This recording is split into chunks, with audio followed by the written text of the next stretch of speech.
والعاقبة للمتقين والصلاة والسلام على رسوله النبي الكريم.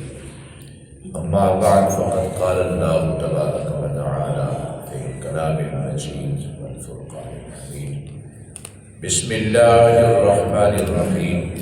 تبت يدا أبي لهب وتب ما أغنى عنه ماله وما كسب سيصلى نارا ذات لهب وامرأته حمالة الحطب في جيدها حبل من مسد.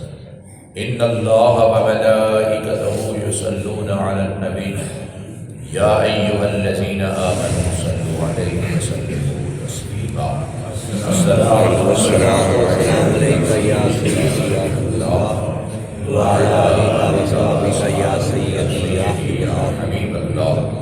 الصلاة والسلام عليك يا سيدي يا شفيع وعلى آلك وصحبك يا سيدي يا رحمة للعالمين. الحمد لله الحمد لله الحمد للہ. تمام تعریفیں رب العالمین کے لیے، تمام درود و سلام رحمت للعالمین کے لیے. آپ کی آل پر، آپ کے اصحاب پر اور آپ کے ازواج مطہرات پر کروڑوں درود کروڑوں سلام. صالحین پر اللہ کی برکتیں اور اس کی رحمتیں ہوں. اللہ پاک اپنے فضل سے، اپنی رحمت سے ہم سب کی حاضری قبول فرمائے. آمین آمین.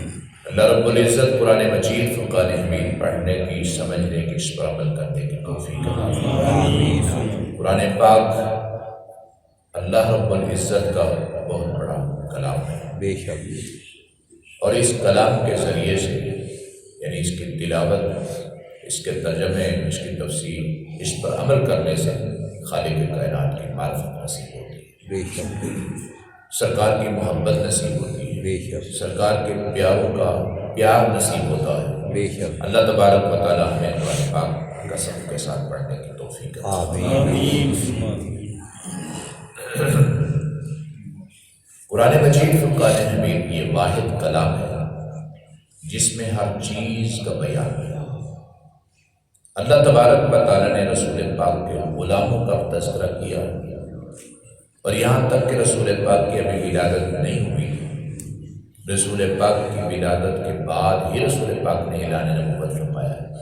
اعلان نبوت کے بعد ہی آپ کے اصحاب نے، مسلمانوں نے آپ کی غلامی کی ہے، آپ کی نوکری کی ہے، اللہ کی عبادت کی ہے، آپ کی فرمانبرداری. لیکن سرکار کی ولادت سے بھی پہلے انجیل ہے، تورات ہے. اللہ تبارک و تعالیٰ نے سرکار کے غلاموں کا تذکرہ فرمایا، ان کا مزاج بیان کیا.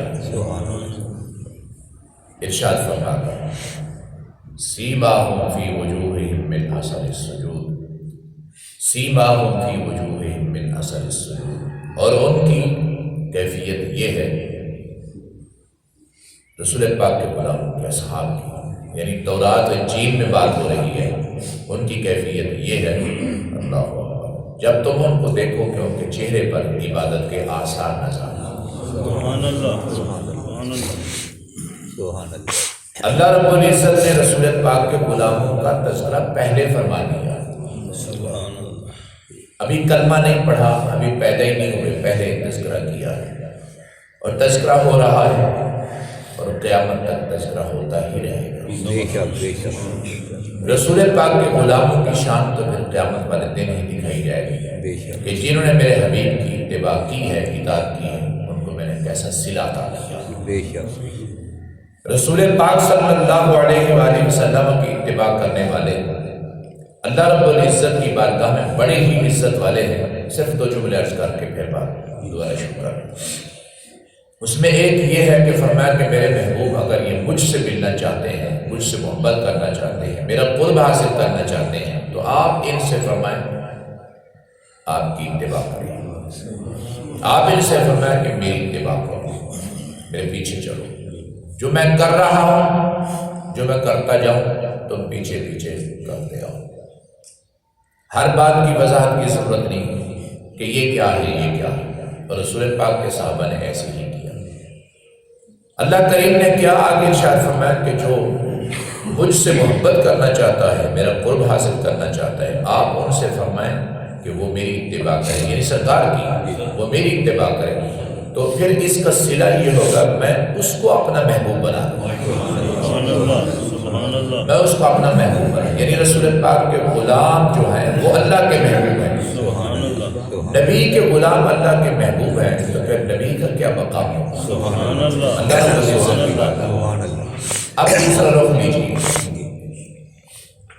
قرآن پاک میں سب کچھ ہے، میں نے عرض کیا بے شک جس مقدس کلام میں قرآن پاک کے اندر رسول پاک کے غلاموں کا تذکرہ ہے، ان کی عبادت کا ذکر ہے، ان کی شان ہے، ان کا مقام ہے، اور یہ مقام بھی ہے کہ ہم ان سے راضی، یہ ہم سے راضی ہے، بے شک ان کو اپنی رضا بخشی ہے۔ بے شک تو دوسری طرف آ جائیے جو آج صورت پڑھی جا رہی ہے، جو رسول پاک کی بے ادبی اور گستاخی کرتے ہیں تو اللہ ان کو ایسی سزا دیتا ہے جو اس صورت کے اندر یعنی سورۃ تبت کے اندر جو نشان عبرت بنایا دو بندوں کو، تو اللہ تبارک و تعالیٰ نے یہ بھی تاریخ رقم کر دی ہے، جو انگلی گستاخی کے لیے میرے حبیب کی طرف اٹھتی ہے میں انگلی نہیں توڑتا ہوں، میں ہاتھ نہیں توڑتا، میں دونوں ہاتھ توڑ دیتا ہوں۔ یہ ایک بدبخت انسان تھا جس کا نام تھا ابو لہب، اور اس بدبخت کی بیوی بھی اسی کی طرح ہی بدبخت تھی، بلکہ ایک برائی اس سے بھی بڑھ کر اس میں تھی، وہ چغل خور تھی، سخت چغل خور تھی، رسول پاک کا گلہ کرتی۔ سخت کا جملہ میں نے اس لیے کیا ہے کہ آپ اندازہ لگائیں کہ عام بندے کی چغلی بھی خطرناک ہے تو وہ نبی کی چغلی کرتی، چغل خور ایسی خطرناک تھی، یعنی دونوں میاں بیوی خطرناک قسم کے بندے تھے جن کو رسول پاک کی دشمنی جن کے دلوں میں جن کے دماغ میں کوٹ کوٹ کے بھری ہوئی تھی، ذرا بھی اس خاندان سے اس میاں بیوی سے خیر کی امید نہیں تھی۔ یہ رئیس آدمی تھا، مکے کے 4 بڑے امیروں میں سے، بڑوں میں سے، تاجروں میں سے، بڑے دولت مندوں میں سے یہ ایک ابو لہب بھی تھا، لیکن ابو لہب کا یہ نام ہے نہیں، یہ اس کی کنیت ہے ابو لہب، اور اس کا جو نام ہے عبد العزا بت تھا، اس کے نام پر اس کا نام تھا، اور اس کی بیوی جو تھی اس کا نام ام جمیل ہے، ابو سفیان کی سکی بہن تھی۔ رسول پاک صلی اللہ علیہ وآلہ وسلم نے جب اللہ کریم نے آپ کو حکم دیا اعلان نبوت کا تو ساتھ ہی اللہ تبارک و تعالیٰ نے ارشاد فرمایا وَأَنذِرْ عَشِيرَتَكَ الْأَقْرَبِينَ، اے میرے محبوب اپنے قریبیوں کو، اپنے رشتہ داروں کو خدا کے قہر و غضب سے ڈرائیں، اللہ کے عذاب سے ڈرائیں۔ اب حکم تھا رسول پاک کو، جیسا حکم تھا جناب کریم کو موسیٰ علیہ السلام کو، اے موسیٰ آپ جائیں، آپ فرعون کو کہیں دیں، فرعون کو پیغام یاد دیں، اس کو ڈرائیں۔ لیکن یہ فرعون اس سے سخت فرعون تھا، ابو جہل کے حوالے سے بھی بات کر رہا تھا، میں نے عرض کیا تھا کہ رسول پاک نے فرمایا تھا کہ یہ فرعون ابو جہل جو ہے یہ موسیٰ علیہ السلام کے فرعون سے زیادہ بدترین ہے۔ اس کی وجہ کیا ہے کہ موسیٰ علیہ السلام کے زمانے کا فرعون جو تھا وہ جس وقت دریا کے اندر ڈوبا تھا، غوطے کھا رہا تھا، مر رہا تھا، تڑپ رہا تھا، تو وہ یہ کہہ رہا تھا اے موسیٰ میں تجھ پر تیرے رب پر ایمان لاتا ہوں، یعنی اس نے آخر میں جب بے بس ہوا تو اس نے گھٹنے ٹیک دیے تھے، وہ یہ کہنے پر مجبور ہو گیا تھا کہ میں رب اعلیٰ نہیں، رب اعلیٰ تیرا ہی رب ہے، میں نے تو ویسے ہی ڈھونگ رچایا ہوا تھا، آج میں اپنی خدائی کا تماشا خود دیکھ رہا ہوں، کتنا بڑا میں خدا ہو کر پانی میں غوطے کھا رہا ہوں، ڈوب رہا ہوں، مر رہا ہوں، تڑپ رہا ہوں۔ لیکن یہ دونوں ابو جہل، ابو لہب، یہ اس سے زیادہ بدترین تھے۔ جس وقت ابو جہل کا سر کاٹنے لگے جناب عبداللہ ابن مسعود رضی اللہ تعالیٰ بدر کے مقام پر، تو اس نے بغیرتی کی رسول پاک کی، پھر بھی توہین کی، اور یہ کہہ دیا کہ اپنے محمد سے کہہ دینا، اپنے نبی سے یہ کہہ دینا کہ میں تمہیں کل بھی ایسے ہی برا سمجھتا تھا اور آج بھی ابھی بھی ایسے ہی برا سمجھتا، جیسے میں تجھ سے پہلے بغض رکھتا تھا، اور ابھی بھی یعنی سر کٹ رہا ہے، ابھی بھی تجھ سے ویسے ہی بغض رکھتا ہوں۔ اور یہ ابو لہب یہ بھی ایسے ہی بدترین تھا کہ یہ بھی یہی کہا کرتا تھا۔ اس نے گستاخی کی جو سورہ مبارکہ نازل ہوئی، اس کے نازل ہونے کا جو سبب بنا وہ یہ تھا، سرکار دو عالم کو جب حکم ہوا نا کہ وَأَنذِرْ عَشِيرَتَكَ الْأَقْرَبِينَ، اپنے قریبیوں کو ڈرائیں، اپنے قریبیوں کو بلائیں، تو رسول پاک نے ایک دعوت بھی کی، سرکار دو عالم نے اس دعوت میں بلایا، تنہائی میں بٹھایا، اکیلے میں بٹھایا، ان کو سمجھایا، اور آپ نے فرمایا کہ حکم خدا ہے کہ تم میرا کلمہ پڑھو، میں تمہیں اپنا وسیع بناؤں، میں تمہیں اپنا جانشین بناؤں، میں اپنا خلیفہ بناؤں، مجھے حکم ہے کہ اپنے قریبیوں کو دعوت دو، تو میرے جتنے تم قریبی ہو میں نے تمہیں بلایا ہے، اور ویسے بھی میرے نبی ہونے میں تمہارے پاس کوئی شک نہیں ہے، میرے نبی ہونے میں تمہارے پاس کوئی شک نہیں ہے، کیونکہ تم خود کہہ چکے ہو کہ میں بے مثل اور بے مثال ہوں، میرے رب نے مجھے یہ حکم دیا ہے۔ دعوت ہوتی رہی، کھاتے پیتے اور اٹھ کے چلے جاتے تھے، ایسے بہت سارے ہوتے تھے، کھاتے پیتے تو ہیں مگر محفلوں میں بیٹھنا طبیعت نہیں کرتی، تو کھانے پینے کی محفل ہو تو پھر تشریف فرما ہوتے ہیں، بلکہ کھانے کے ٹائم ہی قریب قریب تشریف لاتے ہیں۔ جس وقت انہوں کھانا کھایا نکل گئے تو رسول پاک صلی اللہ علیہ وآلہ وسلم نے کوشش تو بڑی کی لیکن چلے گئے۔ یہ سورہ مبارکہ کا نزول سنیے۔ سرکار دو عالم کو حکم ہوا کہ رسول پاک نے پھر گھر میں نہیں، صفا پہاڑ ہے، اس پہاڑی پر سرکار دو عالم جلوہ گر ہوئے، تو رسول پاک نے قوم کو آواز دی، خود بنفس نفیس آپ نے آواز دی، قوم کٹھی ہو گئی، اور جس وقت لوگ آئے ان میں ایک یہ بھی تھا، ابو لہب بھی تھا، ابو لہب بھی آ گیا، اور جو سردار نہیں آ سکتے تھے، جو کوئی بندہ نہیں آ سکتا تھا، اس نے اپنا قاصد بھیجا، اپنا بندہ بھیجا، جاؤ پیغام سن کے آؤ کہ اس وقت محمد نے کیوں بلایا، کیا ضرورت محسوس ہوئی ہے، کہ وہ جو رسول پاک کے بلانے کا انداز تھا وہ خاص انداز تھا، کیونکہ اس وقت کبھی ایسا واقعہ پیش آتا تھا کہ اس پہاڑ پہ کھڑے ہو کر تو آواز دی جاتی تھی تو قوم کے لوگ اکٹھے ہو جاتے تھے، مکے کے لوگ اکٹھے ہو جاتے تھے۔ رسول پاک صلی اللہ علیہ وآلہ وسلم نے ارشاد فرمایا، آپ نے فرمایا کہ میں تم سے سوال کرنا چاہتا ہوں کہ میں کیسا ہوں؟ انہوں نے کہا کہ آپ سچے ہیں، سب نے ہی کہا، ابو لہب نے بھی یہی کہا۔ رسول پاک نے فرمایا کہ اگر میں تمہیں ایک خبر دوں کہ پہاڑ کے پیچھے ایک فوج کا دستہ آ رہا ہے، دشمن آ رہا ہے، گھوڑ سوار آ رہے ہیں، تو کیا تم مان لو گے اس بات کو؟ انہوں نے کہا کہ بالکل مان لیں گے۔ آپ نے فرمایا کیوں؟ وہ کہنے کہ اس لیے کہ آپ نے کبھی جھوٹ بولا ہی نہیں، آپ نے کبھی غلط بیانی کی نہیں۔ دلچسپ جملوں میں سے بڑا زبردست جملہ علماء کرام بولتے ہیں، وہ کہتے ہیں کہ سرکار دو عالم نے جب یہ فرمایا، آپ نے ساتھ یہ بھی فرمایا کہ اگر میں کہوں کہ پیچھے دشمن حملہ کرنے کے لیے پہاڑ کے پیچھے پہنچ چکا ہے، آ رہا ہے، تو پھر اگر تم چلے جاؤ وہاں جا کے دیکھنے کے لیے تو نہ ہو، فرض کیا نہ ہو، کہ پھر کیا کرو گے؟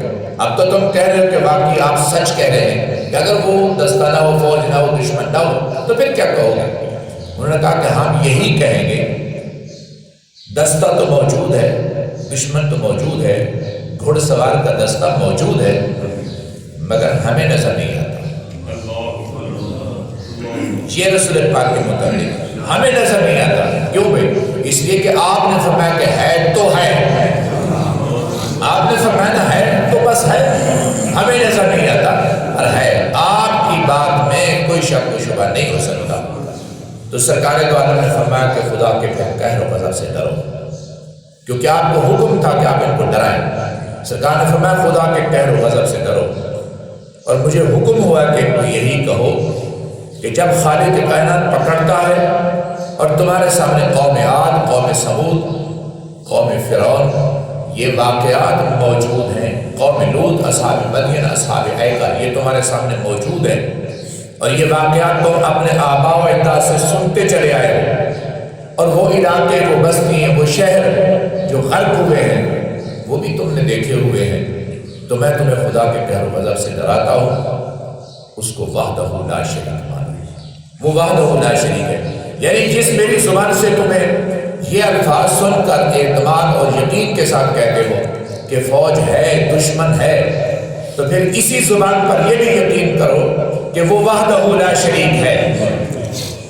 اس کا کوئی شریک نہیں ہے، وہی وحدہ لا شریک ہے۔ تو جب آپ نے یہ فرمایا تو اس وقت اس ملعون نے، اس بدبخت نے غصے میں آ کر انگلی کا اشارہ کیا، سرکار کے چہرے کی طرف انگلی کا اشارہ کیا، اور انگلی کا اشارہ کر کے اس نے بے ادبی کی، سرکار کی گستاخی کی۔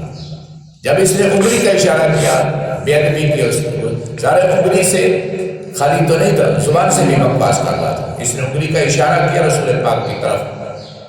تو اللہ تبارک و تعالیٰ نے فرمایا کہ میرے محبوب تو رحمت للعالمین ہے، تجھے تو میں نے رحمت بنا کر بھیجا، تجھے برا لگا یا نہیں لگا؟ ہمیں برا لگا، ہم سے یہ برداشت نہیں ہوا۔ کیا کمال ہے، کیا مقام ہے، ہم سے یہ برداشت نہیں ہوا کہ دشمن تیری طرف انگلی اٹھا کر ہاتھ کا اشارہ کر کے تیری بے ادبی اور گستاخی کرے اور بکواس کرے کہ میرے محبوب تبت یدا ہلاک ہو گیا، تبت یدا ہلاک ہو گیا۔ کون؟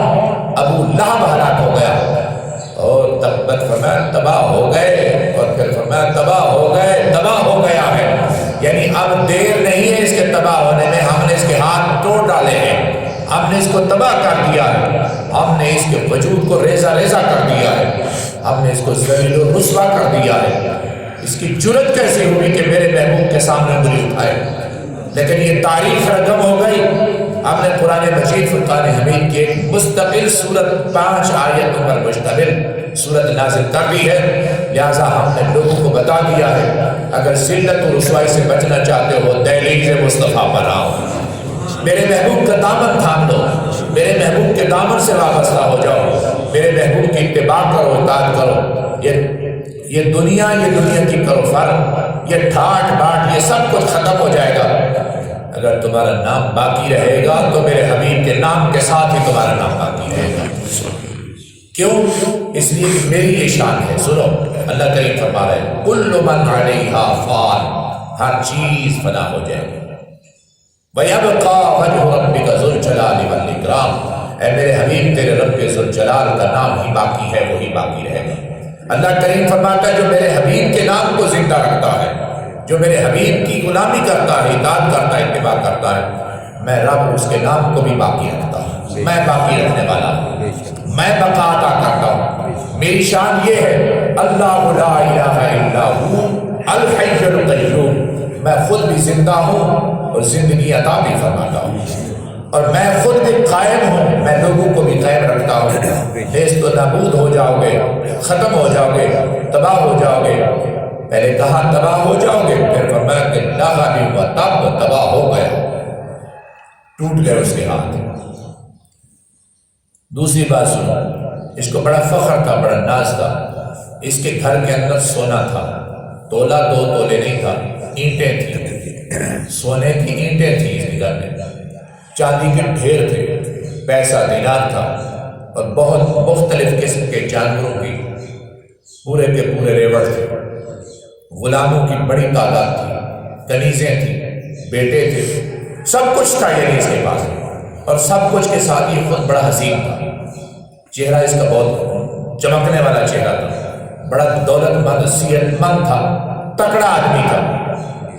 جس وقت اللہ کریم نے اس کو قہر و غضب کی گرفت میں لیا تو پھر کیا ہوا؟ ما اغنا عنہ مالہ وما کسب، نہ اس کی دولت کام آئی، نہ اس کی اولاد کام آئی، دولت بھی پیچھے، اولاد بھی پیچھے، غلام بھی پیچھے، کنیزیں بھی پیچھے، مال بھی گیا، سب کچھ گیا۔ ہوا کیا؟ آیت نمبر 2 کی وضاحت کر رہا ہوں۔ جس وقت بدر کی جنگ ہوئی نا، بدر کی جنگ کے اندر یہ شریک نہیں ہوا، اور تفسیروں میں، سیرت کی کتابوں میں یہ لکھا ہے کہ یہ بزدلی کی وجہ سے نہیں، یہ ڈر کی وجہ سے نہیں۔ جب سے قرآن کریم کی یہ صورت نازل ہوئی، اس نے سنی نا، اس کو پتہ چل گیا میں خدا کے قہر سے نہیں بچ سکتا۔ کوئی بھی ایسا موقع آتا تھا نا حادثے کا، ویسے لڑائی جھگڑے کا یہ دور رہتا تھا، یہ پیچھے رہتا تھا، یہ کہتا تھا مجھ سے پیسے لے لو، جاؤ لڑو مرو، میں نہیں جاؤں گا، کہیں مارا نہ جاؤ، یہ سن تو چکا تھا، اور اس کی بیوی کی بھی یہ کیفیت کی بات میں عرض کرتا ہوں، جس وقت بدر کی جنگ ہونے لگی تو اس نے تیار کیا بندے اور تیار کر کے بھیج دیا، بندے چلے آئے اور بدر کے اندر جو ذلت و رسوائی ان کے یاروں کو ہوئی اور جو ان کے یار مارے گئے، تو جب یہ پیغام واپس پہنچا مکے کے اندر، بدر میں تو فلاں فلاں مارا گیا، امیہ بھی مارا گیا، عتبہ عتیبہ شیبہ اور یہ لوگ مارے گئے، تو اس کو بڑا صدمہ ہوا۔ اس کو صدمہ ہوا یہ چند دنوں کے اندر ہی، یعنی بالکل صدمے سے نکال دیں، چند دنوں کے اندر اس کے وجود کے اندر، اس کے جسم کے اندر ایک چھوٹی سی پھنسی نکلی جو بہت بڑا پھوڑا بن گیا، بہت بڑا زخم بن گیا، اور وہ زخم پورے وجود کے اندر پھیل گیا۔ اس کے پورے وجود سے پیپ اور خون اور بدبو، پورے وجود سے، پورے جسم سے پیپ بھی آتی تھی، خون بھی آتا تھا، بدبو۔ یہ حالت یہ تھی کہ اس کے بیٹے، اس کی بیوی اس کو منہ تک نہیں لگاتے تھے، قریب تک نہیں جاتے تھے، کوئی حکیم، کوئی معالج ایسا نہیں تھا جو اس کا علاج کر سکتا۔ اس کے جسم سے بدبو، پیپ، سارے بلائیں اس کو مصیبت۔ پھر اس کا جسم گلنے لگا اور گرنے لگا، ٹوٹ کے۔ قرآن نے کہا تباہ ہو جائے، تو تباہ ہو گیا، اسی جملے تباہ ہو گیا۔ تو اس کا وجود ٹوٹنے لگا، گرنے لگا، کٹ کے چھوٹے چھوٹے ٹکڑے ہو گئے اسی زخم کی وجہ سے۔ چند دنوں کے اندر، تاریخ میں مختلف، چند دنوں کے اندر یہ کیا ہوا؟ مر گیا۔ جس وقت یہ مر گیا تو پھر اس کی اولاد کیا، کوئی رشتہ دار، کوئی دوست، کوئی بھی اس کے قریب آنے کے لیے تیار نہیں تھا، کیونکہ بدبو اتنی تھی، پورے جسم کے اندر بدبو تھی۔ پھر 3-4 دن تک اس کی لاش ویسے پڑی رہی، اور کوئی کتا بھی کھانے کے لیے نہیں آ رہا، کوئی جانور، کوئی کتا کسی کو پھینک دیتے۔ اور پھر ان کے بیٹوں کو، اس کے بیٹوں کو لامتان کی لوگ، انہوں نے کہا حیا کرو، اس کو گھسیٹ کے پھینک دو، یہ بدبو ہے، یہاں پر سارے بدبو پھیل رہی ہے، بیماریاں پھیلیں گی، تو کم سے کم اس کو کسی گڑھے میں پھینک دو، اس کو آگ لگا دو۔ یعنی اتنا قریب تک جانے کے لیے تیار نہیں تھا۔ پھر اس کے بیٹوں نے غلام، حبشی غلام بلائے، ان کو پیسے دیے، اور انہوں نے اس کو ہاتھ سے نہیں، ڈنڈوں سے دھکے دے کر گڑھا کھودا، اور ان ڈنڈوں سے، ان سوٹیوں سے اس کو دھکے دیتے آتے گھسیٹتے ہوئے، جیسے مرے ہوئے مردار کتے اور جانور گھسیٹ کے دھکے دے، سوٹیوں سے، ڈنڈے سے دھکے دے کر اس کو گڑھے کے اندر پھینک لیا۔ یہ ہے وہ ذلت و رسوائی کا سبب جو رسول پاک کی گستاخی ہے۔ کیا ہوا؟ لوگوں کا مزاج ہے، کیا ہوا جی؟ کوئی بات نہیں ہے، یہ کوئی بات نہیں، اللہ کے رسول کی بے ادبی اور گستاخی کوئی بات نہیں۔ اصل میں قرآن پاک کی تعلیم سے دنیا دور ہے، تو اللہ پاک نے فرمایا کہ ٹوٹ جائیں اس کے ہاتھ، تو فرمایا کہ تب ٹوٹ گئے اس کے ہاتھ، ٹوٹ جائیں اس کے ہاتھ، ٹوٹ گئے، توڑ ڈالے ہیں ہم نے اس کے ہاتھ۔ ما اغنی عنہ مالہ وما کسب، کسی چیز نے اس کو فائدہ نہیں دیا، یعنی نہ مال کام آیا، نہ دولت کام آئی، نہ اولاد کام آئی، یہ اس کی صورت حال ہوئی۔ تو فرمایا کہ بات یہاں کی نہیں ہے، بات تو آگے چلے گی، جہنم کی آگ ان کا انتظار کر رہی ہے۔ اب سنیے اس کی بیوی کا حشر، اس کی بیوی کی کیفیت۔ یہ ابو سفیان کی بہن تھی، سکی بہن تھی، ام جمیل اس کی کنیت تھی، ام جمیل کے نام سے پکاری جاتی تھی۔ رسول پاک صلی اللہ علیہ وآلہ وسلم کے لیے گستاخی اور بے ادبی کا عالم اس کا یہ تھا کہ یہ خاردار کانٹے والی لکڑیاں چن کے لاتی تھی، جو لکڑی پاؤں میں چپ جائے، ٹانگ میں چپ جائے، کپڑوں میں اٹک جائے، خاردار جھاڑیوں سے یہ بڑی سخت قسم کی لکڑیاں لاتی تھی، رسول پاک کے راستے میں ڈال دیتی تھی۔ سرکار نے جدھر سے گزرنا ہوتا تھا اس کا یہ کام ہوتا، یہ دن بھر جاتی تھی، ڈھونڈتی تھی اس قسم کی لکڑی، یعنی یہ کسی غلام کو یا کنیز کو بھی نہیں کہتی تھی، کیونکہ ہو سکتا ہے کہ وہ ہلکی پھلکی لکڑی اٹھا کے لے آئے، صاف ستھری لے آئے، کانٹ والی نہ ہو، خطرناک نہ ہو، تو یہ خود لے کے آتی تھی اور خود رات کو بچھا دیتی۔ سرکار دو عالم اپنے گھر سے، اپنی حویلی سے حرم پاک کی طرف جاتے تھے، تہجد کے لیے تشریف فرما ہوتے تھے، اللہ کی عبادت کے لیے تشریف فرما ہوتے تھے سرکار کی، کیونکہ طبیعت میں تھا رسول پاک تو یہ کام کرتے تھے۔ اللہ کریم نے فرمایا کہ اس کا یہی حشر ہوگا، اور وہ رسی، جس رسی کے اندر یہ لکڑی باندھ کے لاتی ہے، وہ گچھڑی بنا کے جو لاتی ہے، وہ رسی اس کے گلے میں ہوگی، اس کی کئی تفسیریں. ایک تفسیر تو یہ ہے کہ قیامت کے دن جو جہنمی ہوں گے نا، جہنمیوں کو پاؤں میں رسی، ادھر گلے میں رسی، یعنی جہنمی کو یوں کر دیا جائے گا، اس طریقے سے جہنمی کو کر کے اس کو اٹھا کے پھینک دیا جائے گا، اور اس کے گلے میں رسی ڈال کے، جیسے کتی کے گلے میں رسی ڈال کے گھسیٹا جاتا ہے، اسی طریقے سے اس کو پاگل اور کتی کی طرح اس کو گھسیٹ کے لائیں گے کہ تو بھی نبی پاک صلی اللہ علیہ وسلم کی گستاخی کرتی تھی، بے ادبی کرتی تھی، لہٰذا تو بھی آ. وہی رسی ہوگی، اسی کے گلے میں ڈالی جائے گی، پٹھا بنایا جائے گا، پٹھا بنا کر اس کے گلے میں ڈالا جائے گا. جب سورہ مبارکہ نازل ہوئی، سنیں، جب یہ سورہ مبارکہ نازل ہوئی تو یہ تپ گئی، اس کو بڑی تکلیف ہوئی. اس کو جب تکلیف ہوئی تو اس نے کہا کہ میں محمد کو معاذ اللہ استغفر اللہ، میں اپنے ہاتھ سے تکلیف پہنچاؤں. پہلے تو یہ کرتی رہی ہو نا، اب سامنے بکواس بھی کروں گی اور سامنے جا کر ان کو تکلیف بھی پہنچاؤں گی. اس لیے پھر ظاہر بات ہے، بات پھیل گئی. سرکار دو عالم حرم شریف کے اندر بیت اللہ شریف کے پاس تشریف فرماتے تو یہ ڈھونڈتی سرکار کے پاس، اچھا یہ بھیگی بھی تھی، تو یہ ڈھونڈتی رسول پاک کے پاس. اس کو پتہ چلا تھا کہ یہاں پر کچھ بندے بیٹھے ہیں، تو یہاں پر سرکار ہوں گے. تو سرکار کے پاس سیدنا صدیق اکبر رضی اللہ تعالیٰ تشریف فرماتے تو سرکار بھی دیکھ رہے تھے. حضرت ابو بکر صدیق میرے آنکھوں میں جمیل آ رہی ہے، ابو لہب کی بیوی آ رہی ہے کہ یہ بڑی بدبخت ہے اور بڑی خبیث عورت ہے، یہ بے ادبی کرے گی آپ کی اور گستاخی کرے گی. سرکار نے فرمایا کہ ابو بکر تو گھبرا نہیں، ہم اس کو نظر ہی نہیں آئیں گے، ہم اس کو نظر ہی نہیں آئیں گے، آنے دے، اس کو کوئی بات نہیں. آئی اور بڑبڑاتی رہی، دیکھتی رہی. سرکار سامنے تشریف فرمائے، سرکار اس کو نظر ہی نہیں آئے. سنیے، سرکار اس کو نظر ہی نہیں آئے. یہ ہے اس شاہکار مصطفیٰ کا نظریہ اور سوچ.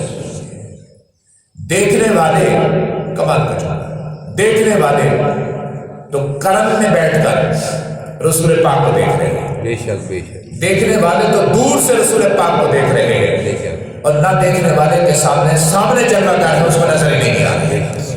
یہ ہے حقیقت میں. اور کہتے ہیں نا کہ ابو لہب نے کلمہ نہیں پڑھا. آج تم کہتے ہو کہ علماء کو لوگ دیکھ کر کلمہ پڑھتے ہیں، اللہ کے ولی کو دیکھ کر لوگ کلمہ پڑھتے ہیں. تو لوگ یعنی اتنے بدبخت ذہن ہے لوگوں کا کہ لوگوں نے تو رسول پاک کو دیکھ کے کلمہ نہیں پڑھا. حقیقت بات یہ ہے کہ ان کو سرکار تو نظر ہی نہیں ہے، رسول پاک کو تو انہوں نے نہیں دیکھا. رسول پاک کو دیکھا ہے ابو لہب کی آنکھوں نے نہیں، ابو بکر کی آنکھوں نے دیکھا ہے. اور وہ بکواس کرتے تھے، صدیق اکبر آپ کی تصدیق کرتے تھے، آپ کی تائید کرتے تھے، آپ کی تعریف کرتے تھے. وہ رسول پاک کے چہرے کی توہین کرتا تھا اور صدیق اکبر سرکار کے چہرے کی تعریف کرتے تھے. اور ایک مرتبہ سرکار نے فرمایا کہ صدقتا، جو وہ کہتا ہے وہ سچ کہتا ہے، جو تم کہتے ہو ابو بکر تم بھی سچ کہتے ہو. آپ نے عرض کی کہ میرے آقا وہ بکواس کر رہا ہے. آپ فرماتے ہیں وہ جو دشمن بکواس کر رہے ہیں وہ بھی سچ کہتے ہیں، اور میں جو عرض کر رہا ہوں میں آپ کے چہرے کی تعریف کر رہا ہوں. آپ فرماتے ہیں کہ آپ بھی سچ کہہ رہے ہیں. اس کی کیا وضاحت ہے؟ فرمایا کہ ابو بکر میرے خالق نے مجھے آئینہ بنا کے بھیجا، میرے خالق نے مجھے آئینہ بنا کر دیکھا ہے.